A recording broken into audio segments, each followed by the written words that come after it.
কালো কাপড় দিয়ে তৈরি এই সুন্দর বেবি ড্রেসটির আর্ট ভিডিও আজকে আপনাদের সাথে শেয়ার করব।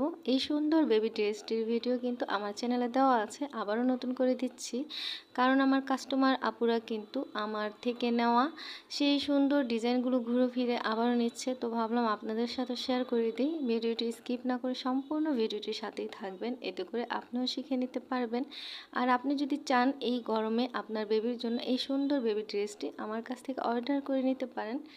তো বেবি ড্রেসটি কিন্তু আমার সেলাই করা কমপ্লিট হয়ে গিয়েছে। আর এই সুন্দর বেবি ড্রেসে কিন্তু ফিতা না দিলে একদমই ভালো লাগে না। আর বাচ্চাদের পরার সুবিধার জন্য আমি কিন্তু পিছন সাইডে চেন দিয়ে দিয়েছি, আর হাতায় গলায় আমি কাপড় দিয়ে ভালোভাবে সেলাই করে দিয়েছি, এতে করে অনেক বেশি মজবুত আর টেকসই হয়। আলহামদুলিল্লাহ আমার কাছে মানে যে এই ড্রেসটা নেওয়া হয় আমার কাছ থেকে কখনোই এই রকম আসেনি বা হয়নি যে সেলাই ছুটে গেছে, কারণ আমি একটার জায়গায় দুইটা তিনটা করে সেলাই দিয়ে দিই। এতে করে আমার কাস্টমার আপুরো অনেক বেশি খুশি হয়, বাচ্চাদেরকে পরিয়েও তারা অনেক বেশি শান্তি পায়। আমি কিন্তু সব সময় কালোর ভিতরে আর্ট করতে গেলে এই কলমটাই নেই, আমার কাছে এই কলমটাই ভালো মনে হয়। আর এই কলমের কালিগুলো থাকে না, ওয়াশ করার পর একদমই উঠে যায়, তাই আমার কাছে এটা সুবিধা মনে হয়। আপনারা কিন্তু যে কোনো লাইব্রেরিতে এই কলমটা পেয়ে যাবেন। আর আপনারা যদি সাদার ভিতরে আর্ট করতে চান তাহলে কিন্তু আপনি কালো রঙেরটা নিতে পারেন। এই কলমটার ভিতরেই কিন্তু অনেক ধরনের কালার থাকে, তো আপনি চাইলে লাইব্রেরি থেকে নিয়ে নিতে পারেন। আর আমার কাছে এই কলমটাই সবথেকে বেশি বেস্ট মনে হয়। আপনারা তো দেখে থাকেন আমি সব ভিডিওতে বা সব জামাতে আর্ট করার ক্ষেত্রে এই কলমটাই বেশি ইউজ করি। তো এই যে দেখেন সহজ যে ডিজাইনটা, একদম একদম সহজ একটা ডিজাইন। আপনার কাছে মনে হচ্ছে না যে এলোমেলো হয়ে যাচ্ছে? আসলে সেলাই করার উপরে সব কিছু, আর্ট করাতে আমার কাছে তেমন একটা কিছু মনে হয় না, যদিও একটু আঁকাবাঁকা হয়ে যায়, সেটা সেলাই করার সময় আমি ঠিকঠাক করে সেলাই করে নিই। আপনি যদি একেবারে আর্ট করতে না পারেন তবুও কিন্তু এই ডিজাইনটা করে নিতে পারবেন, কারণ এলোমেলো সুন্দর সহজ একটা ডিজাইন এটা।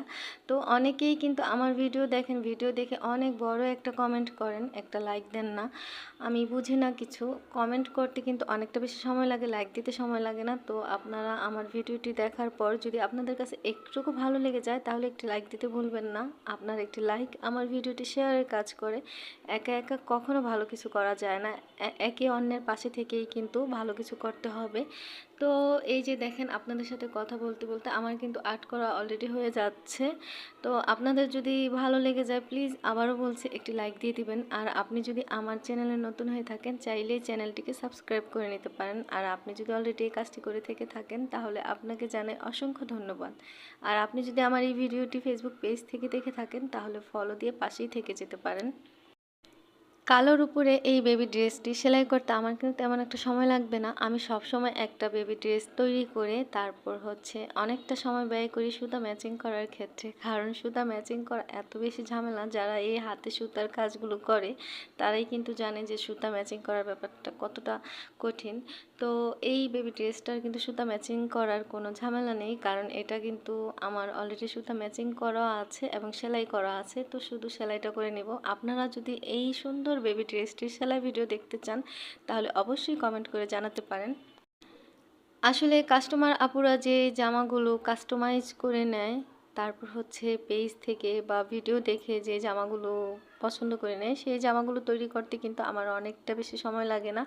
আর নতুন করে যে কাজগুলো আসে ওই কাজগুলো করতে মোটামুটি সময় লাগে, কারণ ওই কাজের ডিজাইনটা করতে হয়, তারপর কি সুতা দিব কি সেলাই দিব এগুলো করতে কিন্তু অনেকটা বেশি সময় লাগে। আর যেগুলো কমপ্লিট থাকে, যারা মানে কাস্টমার আপুরা যেটা বলে দেয় যে কোন ড্রেসটা নেবে তাহলে অনেক বেশি সুবিধা হয়ে যায়। তো দেখেন আমার কিন্তু বডির আর ডিজাইনটা শেষ হয়ে গেল, এখন আমি প্যানেলের সাইডেও একটু ডিজাইন করে নিচ্ছি। আসলে এটা একবারে মানে সেম একটা ডিজাইন। এই ডিজাইনটা আমার চ্যানেলে ভিডিও দেওয়া আছে, আপনারা চাইলে দেখে নিতে পারেন, বা আমি কমপ্লিট করে ভিডিও দিব সেই ভিডিওটা দেখে নিতে পারেন। আর দেখার জন্য অবশ্যই আপনাকে আমার চ্যানেলের সঙ্গেই থাকতে হবে। আর এই সুন্দর বেবি ড্রেসটা কিন্তু 1 বছর বাচ্চার জন্য, তবে এই বেবি ড্রেসটা কিন্তু 2 বছর বাচ্চাও পরতে পারবে। এই ড্রেসটা যে আপু নিয়েছে সে বলেছে যেন একটু বড় সড়ো করে তৈরি করে দিই। তো কাস্টমার যেমন বলবে তেমনই তো করতে হবে, কারণ কাস্টমারকে খুশি রাখাই তো আমার কাজ আর আমার কাজের সাফল্য। তো এই যে দেখেন এই কলমটা দিয়ে আর্ট করলে কিন্তু আসলেই অনেক বেশি সুন্দর হয়। আর এমনিতে কিন্তু এলোমেলো দেখা গিয়েছে, তবে দেখেন আর্ট করার পর কিন্তু সুন্দর হয়েছে ডিজাইনটা, আর সেলাই করার পরও অনেক বেশি সুন্দর লাগবে। তো আপনাদের সাথে কথা বলতে বলতে আমি কিন্তু ভিডিওর একেবারে শেষে চলে এসেছি, তাই আজকের মতো বিদায় নিতে হবে। আবার নতুন কোনো ভিডিও নিয়ে ইনশাল্লাহ চলে আসব। আর এই যে দেখেন সম্পূর্ণ বেবি ড্রেসটা অনেক বেশি সুন্দর হয়েছে আলহামদুলিল্লাহ। আমার তৈরি করা বেবি ড্রেসগুলো সবাই অনেক বেশি পছন্দ করে, আমার আপুরা তো অনেক বেশি পছন্দ করে। তারা নাকি তাদের বাচ্চাদেরকে পড়াতে গিয়ে অনেক বেশি শান্তি অনুভব করে। তো আজকের মতো এখানেই বিদায় নেব, আবারও নতুন ভিডিও নিয়ে ইনশাল্লাহ চলে আসব। সবাই খুব বেশি ভালো থাকবেন, সুস্থ থাকবেন, নিজের অনেক বেশি খেয়াল রাখবেন। আল্লাহ হাফিজ, আসসালামু আলাইকুম।